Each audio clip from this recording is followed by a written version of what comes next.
Hey guys, welcome back to my channel. If you're new here, I'm Bisola. I'm a pro makeup artist here in the DC metro area.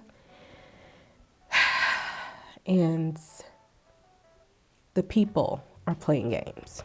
Okay? So, I want to talk about this why makeup artists are charging, what they're charging topic. That's been going on. Sorry, I'm like distracted by nothing. That's been going on for like the past week or so. And this video, honestly, I started to write my notes and I was just like getting annoyed. So I'm just gonna like tell you kind of just for you to get an understanding why we're charging what we're charging. And honestly, it's a lot of factors. You have to think about the area that the artists live in, or that you live in. If you're trying to hire a makeup artist, you have to factor in all of these things. So first is labor. These are not going to be in any particular order, and after a while I'm probably going to lose count of what number, but it is labor. Okay, if you're getting your makeup done, you are essentially, if you're going to the makeup artist, or if they're coming to you, you're essentially just showing up. It's basically what you're doing. So labor is like before the makeup artist gets to you, after the artist gets home. You have to think about all of these things that they do before they get to you. And think about when they're driving to you, that's gas. Or if they're Ubering to you, that's Uber money, and they have to do that on their way back home. Makeup artists, we pay for taxes. If they're a pro and they have like a legit business, I charge you what I know I'm worth, and I add tax because I have to pay taxes. That's how this works. So kind of next thing is, to be honest, unless you're in any type of production, TV, theater, commercial, ad campaign, anything like that that needs makeup, getting a makeup artist to come to you or getting your makeup done is a personal luxury. Makeup artists applying makeup on you, the whole experience is a luxury. I want you to understand that. So if you cannot afford a luxury, don't say it's too expensive. That doesn't make any sense. If you can't afford something, don't don't say it's too expensive. You just can't afford it. Like, I got to a point where, because before I used to always try to explain to people, I have to sneeze. Hold on. I think this might go to hours, or not hours. This might go into labor, but think of when you contact a lawyer and they're going back and forth with you, emailing you back and forth on the phone. Those are billable hours. If I'm doing the same with you, those are also billable hours. Do you not think me going back and forth, if you're hiring me, let me give you a perfect example. It might not be a perfect example, but it's a good example to me. If you hire me and you're like, oh, this is how I want my makeup done. If you're not black, even some black people, they'll send me a picture. Most of the pictures I get is always like Kim Kardashian. Why are y'all so obsessed with looking like that girl? I don't understand. Oh, anyway, I would say mostly my non-black clients. So I will be fair and say mostly my non-black clients. But I've gotten some black people. They be like, I want it to look just like that. Okay. One is, your makeup is not going to come out like that because you don't have her features. Like, you don't have her features. If you have a round face like mine, don't say I want my makeup to look just like that. We can achieve the look, but you're not going to look like her if you don't look like her. I'm not a plastic surgeon. I'm a makeup artist. Okay? But let's say you're doing that. I would say this goes into knowledge. Why we charge what we charge. If I know you have a monolid and you're showing me a celebrity that has all of this amazing space on their eyelid. What? You're showing me a celebrity that has an eyelid of someone that has a backyard, and you live in an apartment. Your eye are apartment spaces, and they have backyard spaces. It's not the same. You can't do the same things.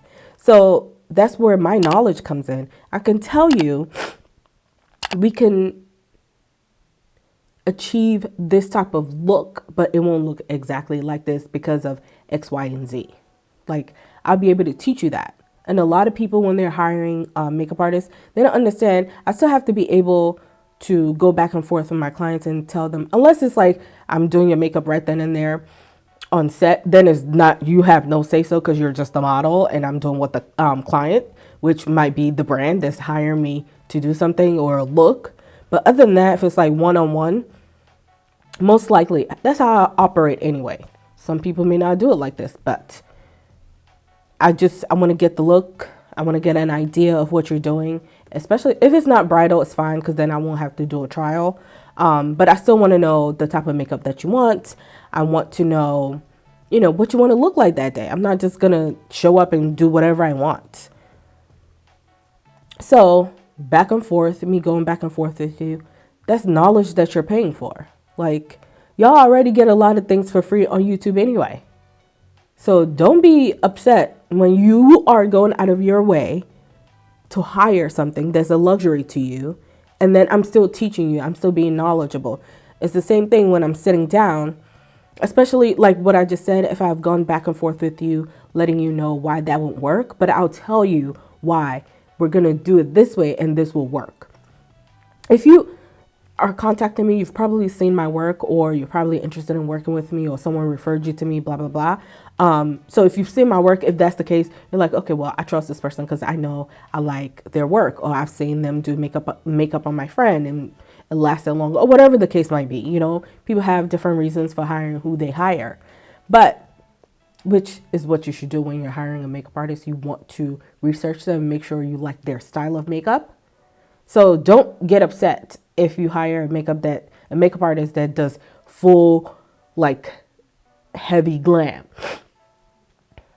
And you're like, I really want this soft. And they're like, no, I don't know how to do that. Any makeup artist, any good pro makeup artist will know what they're doing. But you have to know the type of artist that you want to touch your face. And you're paying for my knowledge. Also, if you're in person, or if it's in person, this is just how, like, this is my style of artistry. Just naturally, when I'm applying makeup, I teach as I go. I won't say everything, every single step, because we don't have all day.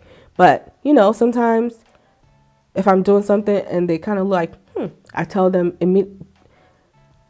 I don't want you to have any doubts when I'm doing your makeup. So I immediately explain, I'm doing this because this, that, and the third. And they learn something.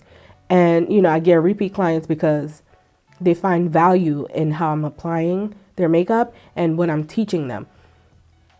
I've had some clients say, I remember you taught me this and I've been adding this to my makeup application whenever I wear makeup, or to my daily makeup routine. Are they going to apply makeup on themselves the way I'm applying it on them? Absolutely not. This is like a glam experience that they want. They're probably not doing that to themselves every day. Now, I glam myself up every day, okay? But they're not giving themselves that experience every single day, unless they are. But they're still learning something. They're still taking value from what I am teaching them. And that goes into experience. I'm out of breath. I don't know why I'm out of breath, child. But that goes into experience. My experience, it's like, think of it as if, I know I feel like I'm using extreme examples, but just bear with me. You probably, if you're giving birth, you're probably not going to want the med student that graduated yesterday to deliver your baby. You're probably going to be like, you know what? I need I need someone that's done this before, okay? More than once, more than 5 times, okay? I need someone that has a lot of experience. And that's honestly how it is. I know that's an extreme, but honestly, you want someone that knows what they're doing. You want someone that has been doing this before. You want someone that is experienced in what you want them to do. And for my clients, Dave, like, people, I don't think I've ever, and I'm not just saying this just to, because I'm not just saying this to toot my own horn, but I've never been told this anyway. But I've never had a client complain to me, even when like I was able to do makeup on people when at Sephora. Like, if I can't do something, just it would just be like a personal thing. But I know my comfort level. I know what I will do and what I won't do. Y'all be wilding when it comes to Halloween. Y'all be wilding. Whoo! Y'all be wilding out. Wilding out. Okay? Anywho, it just goes into experience. I know what I was doing my first maybe 3 to 4 years of my makeup artistry is not what I'm doing now. I know what I was doing then. I'm 10 times better now than I was then. So whatever my prices were then, I wouldn't dare charge now because it wouldn't make any sense. That's it just won't make any sense. And most makeup artists, that's what they do for a living. So when y'all want people to charge you $50 to $75, what is that? Whose bill is that paying? If this is just like my actual job, who bill is that paying? I just want to know, because sometimes y'all be wilding out. You be wilding out. It's crazy. So, to my experience, if I know, okay, maybe a new makeup artist doesn't know they have to really give a thorough, depending on how much time you have and the type of setting you're in. You probably won't have this much time if you're on set and your client has to be on TV in 15 minutes. You probably won't have time for thorough skin prep. But usually, that I know to do that now. But when I first started, I didn't even think. Like, I was just like, oh, let me just put primer and that's it. You know, now I know before I apply any makeup on my client's skin, I have to pamper their skin. I have to prep their skin. I have to let their skin breathe. I have to know, okay, they have flaky skin here, they have this here, they have that here. I have to treat the skin, not like treatment medicine or anything like that, but I know I have to properly prep that client's skin because everyone doesn't have the same skin. Even if you have the same skin type, you don't have the same skin. So I know what to prep and how to prep their skin, and my application begins. But I know this through experience. From experience goes to, I'll say this also goes back to knowledge. From all the classes I've taken, from like pros that are out there that are doing the damn thing, like people like Danessa, people like Lottie, you know, like taking master classes and knowing that you're a great makeup artist, but you could always be better. Or you're a good makeup artist and you can get to a place where you're great. Knowledge, when I'm investing in myself to make sure my clients are amazing, they're good. I'm investing in myself. I'm investing in my business to make sure I'm at a solid place where this is a feasible job for me. That's part of what I'm also charging you, because I'm charging myself to make sure every time you hire me, I'm giving the best version of my work on your face. And it's also a calling card. You know, if you go somewhere and I've prepped your skin impeccably, you're feeling great, you're looking great, that one is just, sometimes people don't understand, it's also beyond makeup. You know, it's how you're making people feel. I feel when I tell people I'm a makeup artist / therapist, because whew, okay. So makeup artists, I feel like with therapists, oh my God.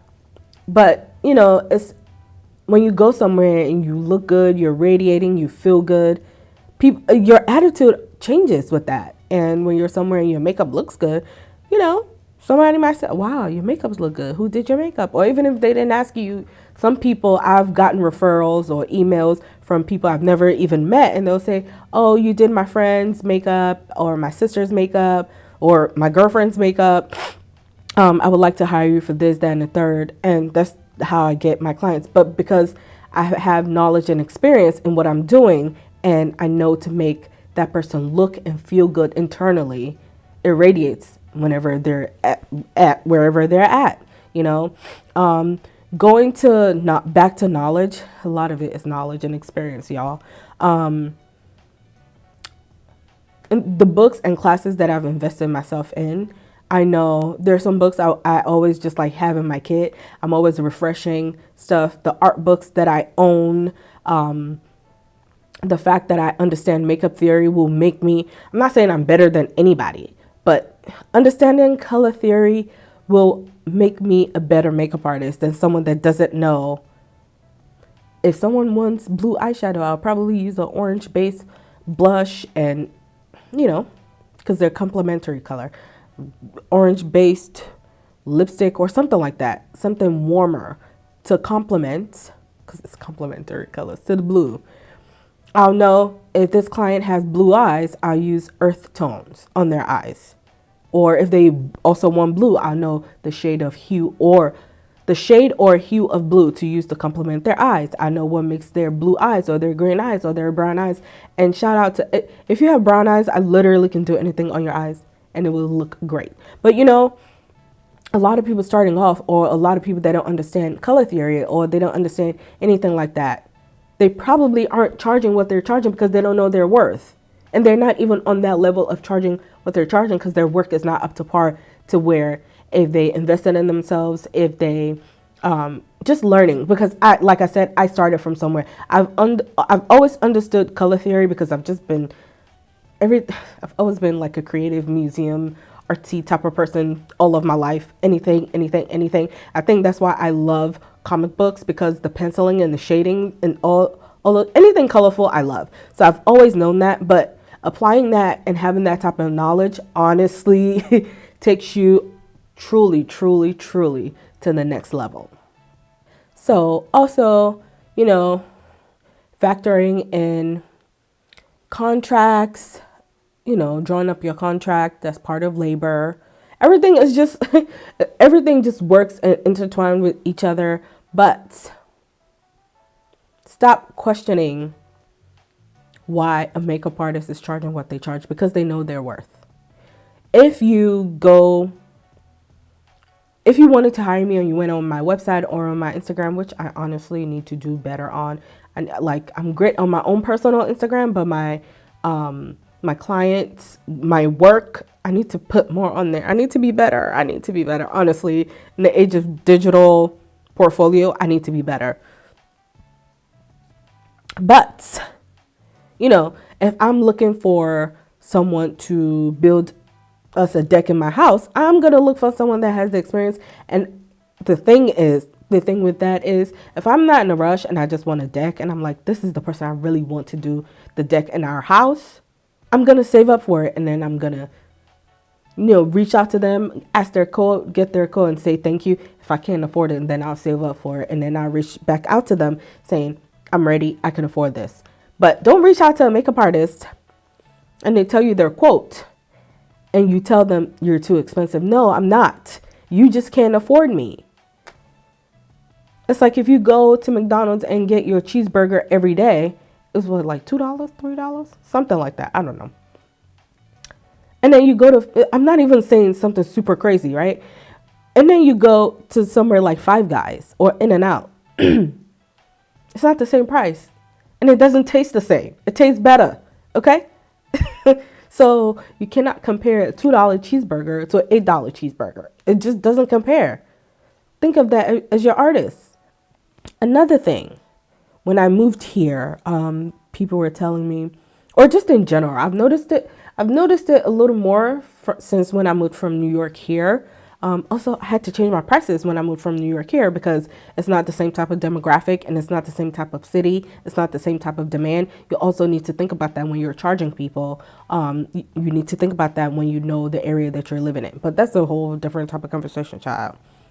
When I came from New York to DC, I had to know, okay, in order to not overcharge what I know I'm worth personally, or whatever the demand is over here. I mean, it wasn't that much of a difference from my prices. I'm exaggerating. It literally wasn't that much. I just factor in the taxes and what the consensus in the area is without feeling like I'm lowballing, because that's what you don't want to do when you're new, when you're a makeup artist, not new, but when you're a makeup artist, even when you're a new makeup artist, you want to know your worth and the area that you're in. But especially when I got here, I've done a couple of my friends' makeup and they're shocked at my setup and how I do makeup, because they're always what to me I'm thinking is just the standard, it's just normal, because if you don't do this, I wouldn't, if as a makeup artist, the way people have told me that they've gotten their makeup done, if someone were to set up like that, I would walk away. But basically, they're telling me that, oh my God, I have really, really great hygiene and I do this really well. I do that really well. And they didn't know, to get their skin prepped and all this other stuff. And I'm like, to me, that's just the standard. When I'm laying everything out, I already know in my head, this also goes into experience. I already know in my head the way I like to apply something. Because I've already done that pre-work or pre-labor, so to speak. I already know what type of look I'm doing on you. So I know what I'm laying down. I know to keep especially during COVID right now, I know everything is clean. My gloves, my mask is on. Everything is hygienic. Apparently, a lot of y'all are just out here working in dirty stations. Your tools are dirty. Your makeup and everything that you're applying on your client is not wiped down. It's not sanitized. It's just, oof. A lot of people, I've gotten that from a lot of clients, like, wow, you're so clean and you're so, you clean up after yourself after you do this and after you do that. And I'm just like, you're supposed to, it's the standard. You're supposed to do that. But apparently, people don't do that. So I know me charging what I'm charging is just, it's just the way to go, because I'm giving you a luxury service. I'm making sure I'm pampering your skin before and after. You're getting good energy. I'm not upset that you're here. You're getting good vibes. You're feeling great when you get out of this chair. You feel amazing, You're paying for more than just someone putting makeup on you. And the next time you want to hire a makeup artist, you need to think about that. Same thing with people that do hair, any type of artistry, any type of vendor that you're hiring, any type of contractor that you're hiring for something. You need to always think about the labor before and after. And even during when we're performing the services, you always have to think about that. You always have to think about that. And most of the time, most pros, we don't have too many sometimes we will. We don't have too many direct to consumer products in the kits. I mix both pro and consumer products, because if you're a pro, you know how to make your products work. But there's also a pro that knows the difference between just buying consumer products and only using consumer products in their kit. We just know the difference. We know the type of brands that it doesn't matter what the occasion is, the product we have in our kit will work. The pro stuff. And I've said this already, it's just education, because I understand color theory, because I understand different makeup of different era, because I understand what I'm doing, because I understand some form of art. I just understand, I understand what I'm doing to you when I am applying your makeup. I value the education that I've gotten from my superiors, and I'm applying that to my style of artistry, so I can give my client the best that they deserve when they're sitting in that chair. And it seems like a lot of people don't understand what goes into it, and it's kind of really annoying. It's just, that's all it is. It's really annoying. No one has to explain to you why their price is what it is. If you cannot afford it, that's on you. No, I'm not saying it like that. It's just like, if you can't afford something, you're not gonna go back and forth arguing with people. When you go to Target, you see the clearance aisle and you see where the regular price stuff is. If you're buying stuff at regular price, you don't get to the cashier and be like, can you give me a discount on this? You don't do that. So why are you doing that to people that are actually giving you the labor right then and there? It's just, y'all got to do better. And the people that can well afford makeup artists at their beck and call should not be complaining that they're getting charged what they're getting charged, because it's stupidity. Okay. I'm pretty sure I could have gone on and talk about cancellation fees, talk about late fees. Like, yeah, sometimes people don't understand why cancellation fee occur. If you hire me on the weekend and you cancel on me, I'm charging you because it's in my contract that I'm going to charge you. Okay?